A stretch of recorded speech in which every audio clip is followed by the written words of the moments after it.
আজকে হঠাৎ করেই আমি কিন্তু দেখাতে এসেছি আমার ছেলেদেরকে ডাক্তার, কারণ আমার ছেলেরা এতটা পরিমাণে অসুস্থ কী আর বলি। তো ডাক্তার দেখাতে এসে আমি কিন্তু অলরেডি ডাক্তার দেখিয়ে নিয়েছি, আর তারপর আমাদেরকে কিছু এক্স রে করতে দিয়েছিল। আর সেই সময় দেখো এখানে কসমো বাজারে প্রচার হচ্ছিল যে আমাদের এখানে দিনাটা আর একটা শোরুম খুলবে আর কি। তো ওখানে দেখো আমার এক ছেলে কিন্তু ঘুমোচ্ছে আর এক ছেলে মানে আমার জায়ের কোলে। তারপর আমরা চলে আসছি ল্যাবে মানে একটু আগে এসেছিলাম সবাই মিলে, তখন আমি সেরকম ভিডিও করতে পারিনি, তার কারণ আমি জানি না যে ভিডিওটা স্টার্ট করব। তারপর আমার মা আর বোন চলে আসে, মানে আমরা যেখানে ডাক্তার দেখাই সেই জায়গাটায়। তারপর থেকে আমি ভিডিওটা স্টার্ট করি। আর ল্যাবে এসে প্রথমে কিন্তু আমরা এক্স রে করে নিয়ে গেছিলাম, আর তারপর আমরা ল্যাবে এসি যে রিপোর্টটা নেওয়ার জন্য। আর দেখো আমি যেই ল্যাবটায় দেখেছি সেটা হচ্ছে ল্যাবে। আর এই হচ্ছে ভিতরটা, যেহেতু ভিতরে ভিড় কম ছিল সেহেতু আমি কিন্তু রিপোর্টটা খুব তাড়াতাড়ির মধ্যেই পেয়ে গেছি। আর দেখো এখানে এসে কিন্তু আমি দাঁড়িয়ে রয়েছি রিসেপশনে, রিপোর্টটা খুঁজতেছে। তো রিপোর্টটা খুঁজতে খুঁজতে কিন্তু পেয়ে গেছে, আর আমি যেন কি একটা ভাবছিলাম আর ওখানে ছিলাম। এদিকে কিন্তু আমার বোন ভিডিওটা করছিল। তারপর কিন্তু কী আর বলি, মানে রিপোর্টটা আমার অলরেডি হাতে চলে আসে।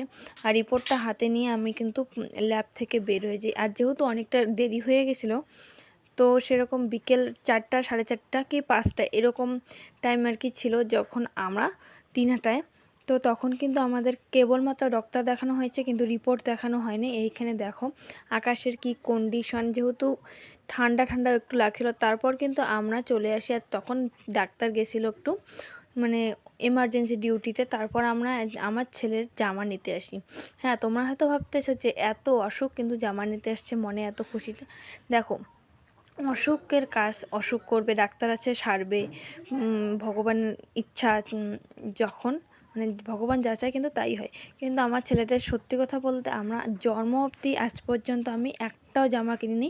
শুধুমাত্র মানে আমার ছেলে যেদিন জন্ম হয়েছিল সেদিন ওর বাবা দুটো জামা কিনেছে, এই দুটোই লাস্ট। তাছাড়া মানে মাসি, পিসি, দাদা, দিদি, জ্যাঠা, জেঠি সবাই এতগুলো ড্রেস দিয়েছে যে আমাদের জামা আর কিনতে হয়নি।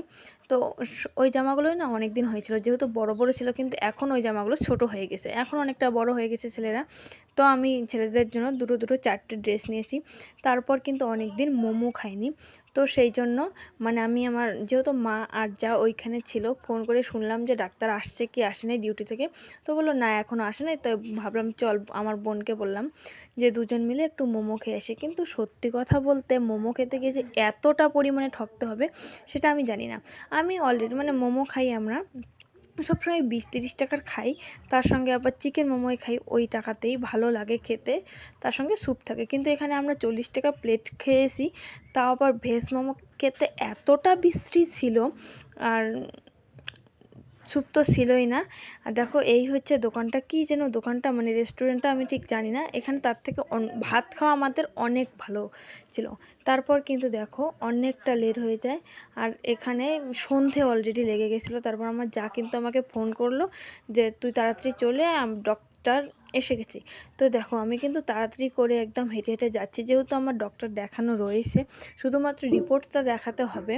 তো কী আর করি, তারপর হেঁটে হেঁটে কিন্তু যাচ্ছি।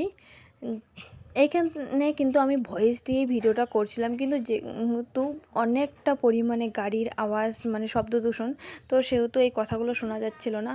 আর ডক্টর আমার রিপোর্টটা দেখে কি বলল সেটা নিয়ে তো আমার প্রচণ্ড মাথা ব্যথা ছিল যে কি বলবে। তারপর দেখো এখানে কিন্তু এসে একটু আমাকে বসতে বলেছিল যে কয়েকটা রোগীকে দেখা হবে, তারপর মানে আমার রিপোর্টটা দেখবে। তারপর দেখো এখানে কিন্তু আমি বসে রয়েছি লাইন দিয়ে থাকতে থাকতে কিন্তু অলরেডি আমাকে ডাকছিল।